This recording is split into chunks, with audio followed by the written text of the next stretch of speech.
Good morning friends. यहाँ पर हम आरपीएससी फ़िज़िक्स फर्स्ट ग्रेड की तैयारी कर रहे हैं और अभी हम क्वांटम फ़िज़िक्स कर रहे हैं। तो उसमें हमने लास्ट लेक्चर में कुछ बेसिक रूल थे वो देखे थे, मतलब रेले जीन्स का नियम देखा था हमने, स्टीफन का नियम देखा हमने, वेन का नियम देखा।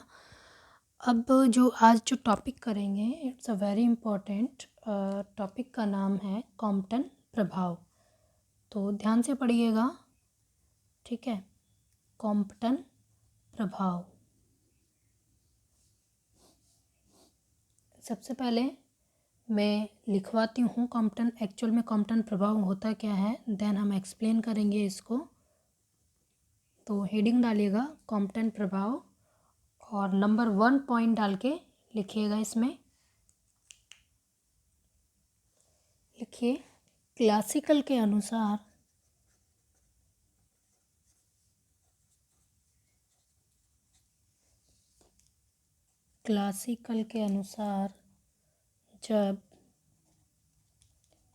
जब दोनों फोटोन किसी पदार्थ पर आपतित किए जाए, क्लासिकल के अनुसार जब दोनों फोटोन किसी पदार्थ पर आपतित किए जाते हैं तो क्वांटम उनकी ऊर्जा को, आप लिखिए, मैं रिपीट करती हूँ।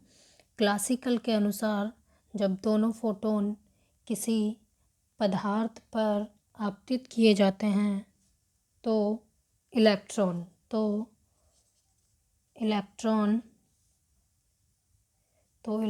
उनकी ऊर्जा को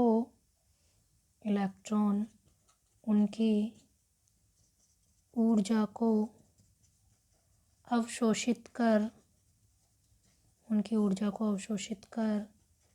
अपनी ही माध्य स्थिति में कंपन करता है।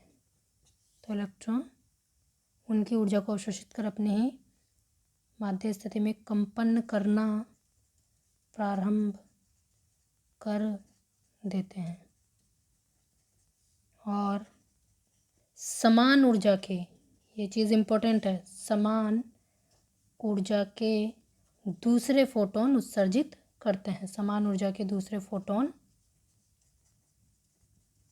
उत्सर्जित कर देते हैं, ठीक है।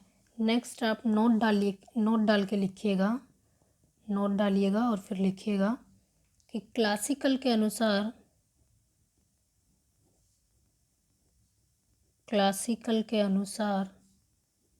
आपतित व प्रकीर्णित फोटोन की आवृत्ति में कोई अंतर नहीं होता है। ये भी बहुत इम्पोर्टेंट है। सेकंड पॉइंट डाल के लिखिए क्वांटम के अनुसार। देखिए यहाँ हमने क्लासिकल के अकॉर्डिंग लिखा कि क्या होता है कॉम्पटन इफेक्ट में, और अब हम क्वांटम के अनुसार लिख रहे हैं कि जो क्वांटम है उसके अनुसार क्या होता है। तो क्वांटम के अनुसार क्या होता है कि इलेक्ट्रॉन जो है, जब भी फोटोन इलेक्ट्रॉन पर आपतित होगा तो इलेक्ट्रॉन कुछ एनर्जी ग्रहण करके एक पर्टिकुलर फिक्स डायरेक्शन में गति करेगा और फोटोन एक निश्चित डायरेक्शन में गति करेगा। मतलब जो इलेक्ट्रॉन और फोटोन है वो सेम डायरेक्शन में नहीं जाएंगे, वो कहीं ना कहीं किसी न किसी डायरेक्शन में गति करेंगे। तो नेक्स्ट लिखिए ये सेकंड पॉइंट कि क्वांटम के अनुसार जब फोटोन, देखिए जो सेकंड पॉइंट है वो है कि क्वांटम के अनुसार जब फोटोन इलेक्ट्रॉन पर आपतित होता है तो कुछ एनर्जी ग्रहण करके एक निश्चित दिशा में गति कर जाता है और फोटोन एक निश्चित दिशा में, मतलब यहाँ जो क्लासिकल के अकॉर्डिंग था वो था कि जो इलेक्ट्रॉन अगर फोटोन पर आपतित होता है तो इलेक्ट्रॉन क्या करता है, उसकी एनर्जी को एब्जॉर्व करके और अपनी माध्य स्थिति में कंपन करना प्रारंभ कर देता है और समान ऊर्जा के दूसरे फोटोन वो क्या करने लगता है, उत्सर्जित करने लगता है। समान ऊर्जा के दूसरे फोटोन वो उत्सर्जित करने लगता है। ठीक है, अब थर्ड पॉइंट है आपका कि प्रकीर्णित फोटोन की आवृत्ति आपतित फोटोन की तुलना में कम होती है, अर्थात प्रकीर्णित फोटोन की तरंगदैर्ध्य आपतित से अधिक होती है। जैसे प्रकीर्णित, ये देखिए यहाँ पे कोई फोटोन है, देखिए कोई फोटोन है, उसकी एनर्जी जो है वो है E1 बराबर एच न्यू और उसका संवेग P1 बराबर एच न्यू बाय सी है। ठीक है, यहाँ इलेक्ट्रॉन है मेरा। अब इलेक्ट्रॉन पर जैसे ये आपतित होगा तो क्या होगा, अकॉर्डिंग टू क्वांटम, मतलब इस तरह से कोई ये यहाँ पे प्रकीर्णित फोटोन हो गया और इलेक्ट्रॉन हमारा एक अलग डायरेक्शन में चला जाएगा। ठीक है, गति करेगा। तो ये तो है इलेक्ट्रॉन और ये जो है वो है प्रकीर्णित फोटोन, ये है प्रकीर्णित फोटोन। इसका जो संवेग होगा वो हमने P1 डैश माना और वो है h nu dash by C और जो एनर्जी है वो E1 डैश बराबर एच न्यू डैश, ये प्राइम बोलते हैं इसको, डैश को, और ये जो एंगल है उसको हमने फाई और ये वाला एंगल जो है वो है थीटा। अब देखिए ये इलेक्ट्रॉन है, इलेक्ट्रॉन की जो एनर्जी होगी E2 डैश वो होगी mc² और यहाँ पे जो होगा संवेग P2 डैश वो होगा m और कैपिटल V। अब ये इलेक्ट्रॉन है, इलेक्ट्रॉन के लिए एनर्जी तो m0c² हो जाएगी, लेकिन ये तो संवेग तो इसका क्या होगा, ज़ीरो होगा। ठीक है ना, संवेग ज़ीरो होगा, ये यहाँ पे रखा हुआ था। उसके बाद जैसे हमने फोटोन आपतित किया तो यहाँ से एक प्रकीर्णित फोटोन निकला। ठीक है, एक प्रकीर्णित फोटोन निकला और एक इलेक्ट्रॉन यहाँ से अलग डायरेक्शन में गति कर गया। तो ये इससे थीटा कौन बनाता है और ये फाई कौन बनाता है। अब देखिए यहाँ पर हम कैलकुलेशन करते हैं तो देखिए आपतित फोटोन की तरंग दैर्ध्य है लैम्डा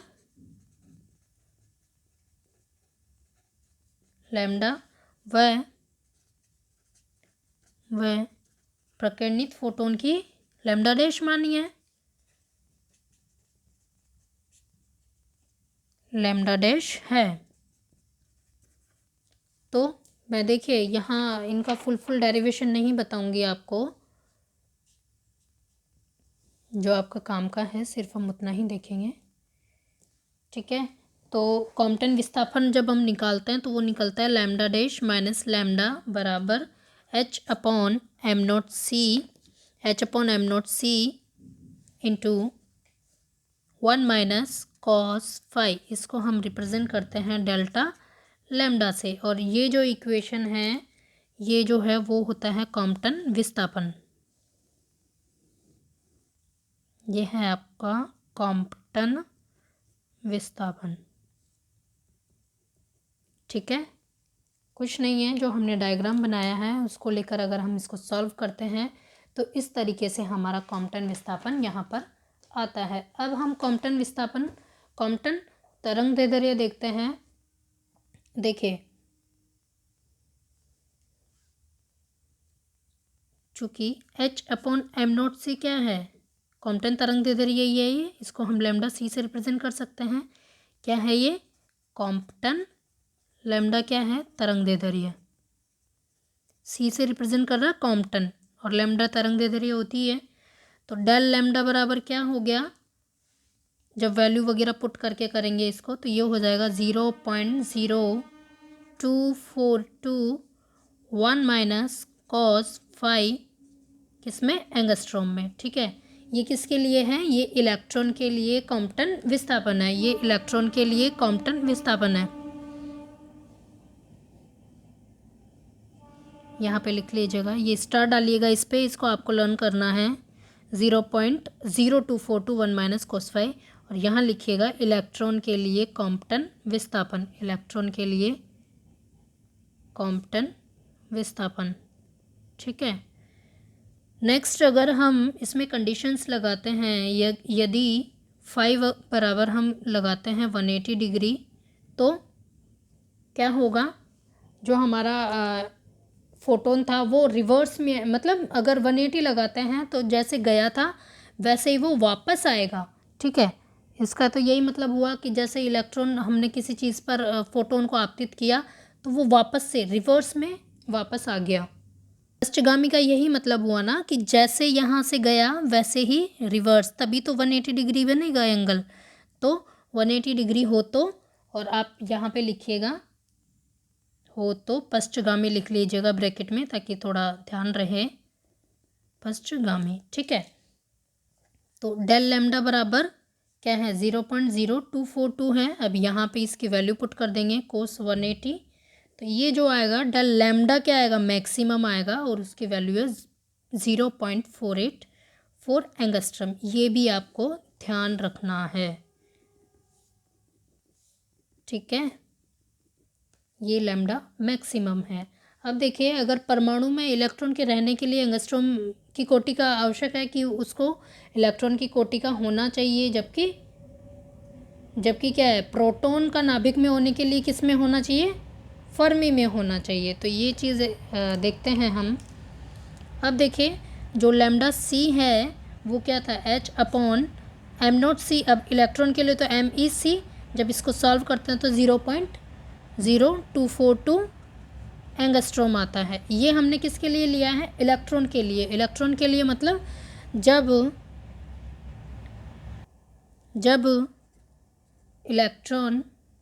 जब परमाणु में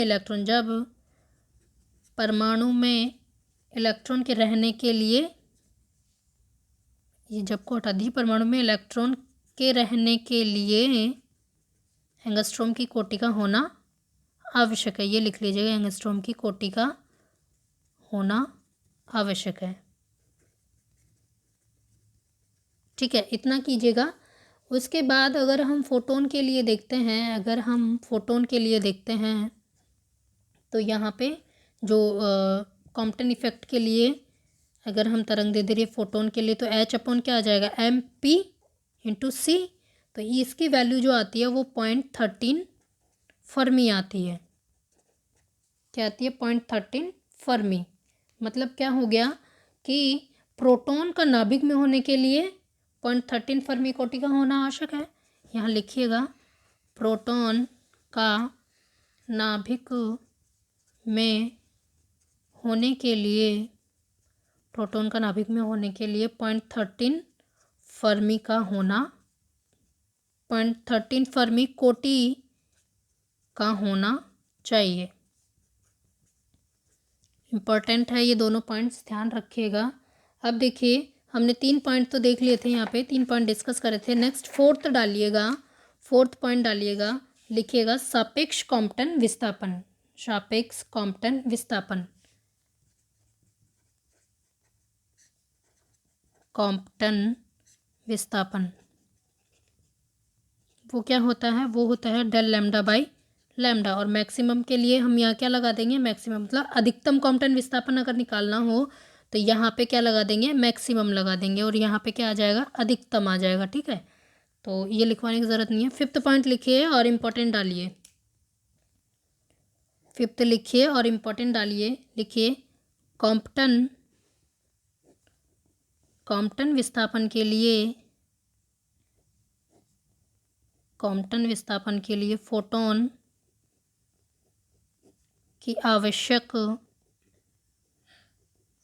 की आवश्यक न्यूनतम ऊर्जा कितनी, 0.512 मेगा इलेक्ट्रॉन वोल्ट की होनी चाहिए।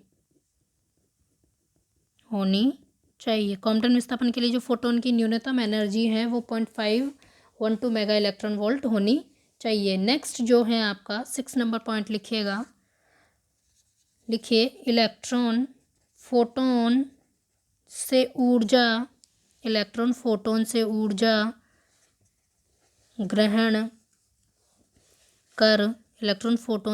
ग्रहण कर थीटा थीटा कोण पर गति कर जाता है, थीटा कोण पर गति कर जाता है। ठीक है। इलेक्ट्रॉन फोटोन से ऊर्जा ग्रहण कर क्या करता है, ये हमने देख ही लिया था, जो डायग्राम में है वही हम देख रहे हैं। अब तो यहाँ पर अगर हम टेन थीटा निकालते हैं तो वो आता है sine phi divided by nu dash minus cos phi. ये आपको ध्यान रखना है, अगर आपसे एंगल पूछता है थीटा तो आपको यहाँ इस तरह से निकालना है। इक्वेशन 1 डालिए। ठीक है। नेक्स्ट देखिए टेन थीटा बराबर साइन फाई। अगर हम न्यू की जगह h nu by c h nu dash by c रख सकते हैं ना, तो संवेग बन जाएगा वो। देखिए किस तरह से हमें करना है ये।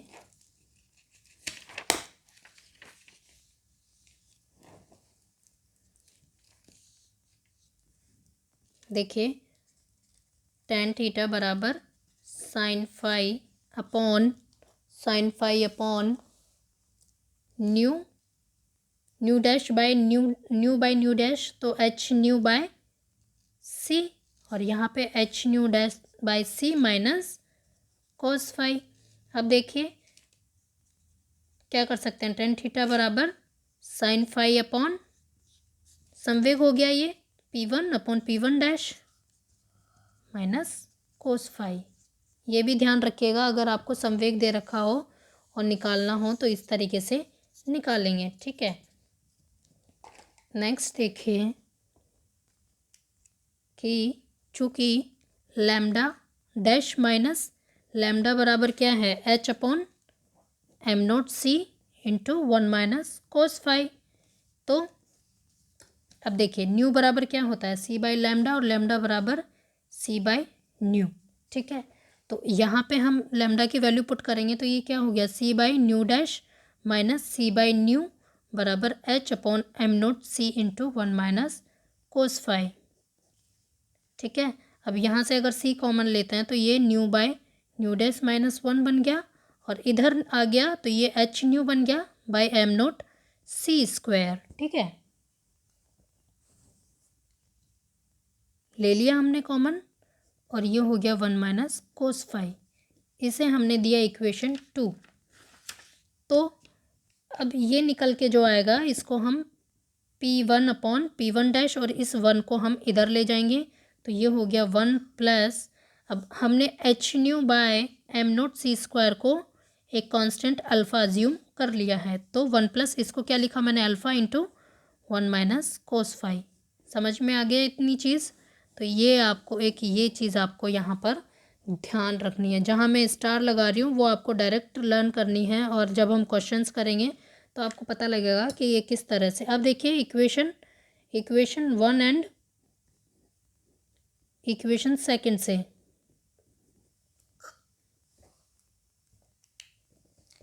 टेन थीटा बराबर साइन फाई अपॉन, यहाँ पे देखिए P1 अपॉन P1 डैश है माइनस कोस फाई है, P1 अपॉन P1 डैश की जगह क्या रख सकते हैं, 1 plus alpha 1 minus cos phi, यानी 1 plus alpha into 1 minus cos phi minus ये माइनस का कोस फाई। यहाँ देखिए P1 अपॉन P1 डैश की जगह वैल्यू पुट करी है, देन हमने माइनस का cos phi as it is रख दिया है। ठीक है। तो जो आपका फाइनल रिजल्ट निकल के आएगा टेन थीटा बराबर वो आएगा sine phi divided by 1 plus alpha into 1 minus cos phi, और ये रिज़ल्ट आपको ध्यान रखना है। ठीक है। तो इस तरह से हम थीटा, ये मैंने कैलकुलेशन करके बताया, बाकी आपको जो मैंने स्टार्स लगाए हैं वही ध्यान रखने हैं। सेवन्थ जो नंबर टॉपिक, 7th नंबर का जो पॉइंट है वो लिखिएगा कि इलेक्ट्रॉन की गतिज ऊर्जा, इलेक्ट्रॉन की गतिज ऊर्जा आपतित फोटोन व प्रकीर्णित ऊर्जाओं के अंतर के बराबर होती है। मतलब जो काइनेटिक एनर्जी है वो h nu minus h nu dash, यानी इलेक्ट्रॉन की गतिज ऊर्जा आपतित फोटोन व प्रकीर्णित फोटोन की ऊर्जाओं का अंतर होता है, ऊर्जाओं का अंतर होता है। मतलब जो k होता है वो h nu minus h nu dash होता है, ठीक है, h nu minus h nu dash.